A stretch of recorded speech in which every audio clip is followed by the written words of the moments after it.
Hi, my name's Lindsay. Welcome to Weatherwood Home. I'm so excited to show you in today's video how to make the most unique cake stand because we are going to make it using a salvaged pillar capital.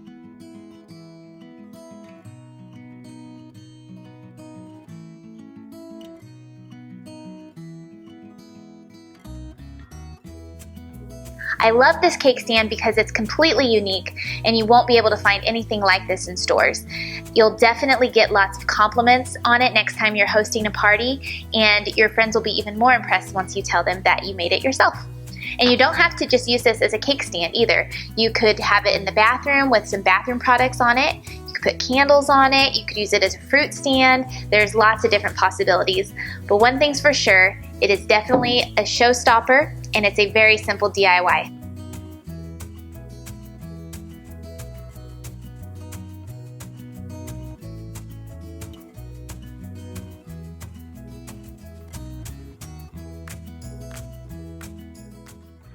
Step 1 is to stain the bottom of your wood panel.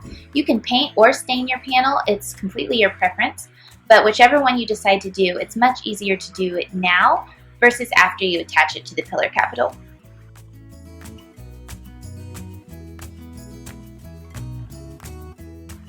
Step 2 is to flip the panel over and go ahead and take your tape measure and measure each side to make sure that it's evenly spaced on top of the pillar capital.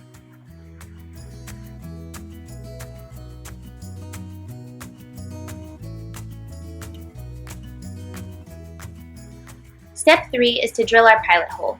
And we want to use a drill bit that's slightly smaller than the body of the screw, and we do this step to prevent the wood from splitting. You're going to want to drill completely through the wood panel and partly through the pillar capital as well, depending on the length of the screw that you're using. Now where our pilot holes have been drilled, we're going to use a large drill bit, the size of the screw head that we're using, and drill a bit down into that wood so that when we drive the screws in, they will be sunk into the wood panel. That's what's known as countersinking a screw. We want that screw head to be hidden, and since it's down in the hole, we are going to now use wood filler to fill up those holes.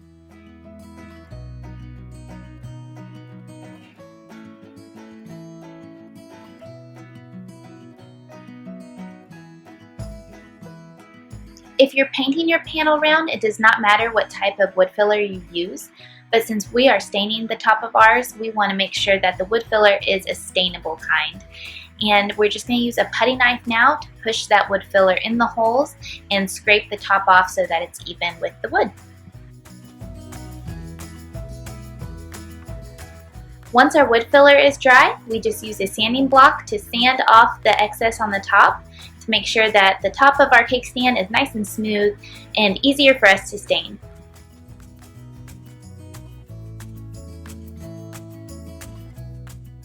And the last step is just to stain or paint the top of our round, and we're all done.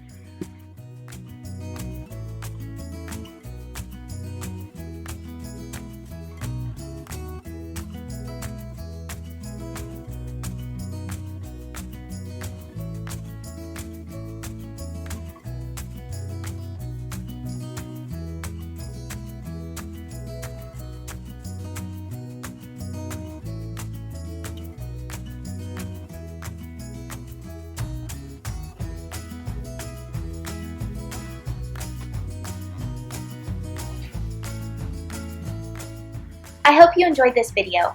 Be sure to subscribe to my channel because every week I release new videos on how to build with and use reclaimed materials in your home.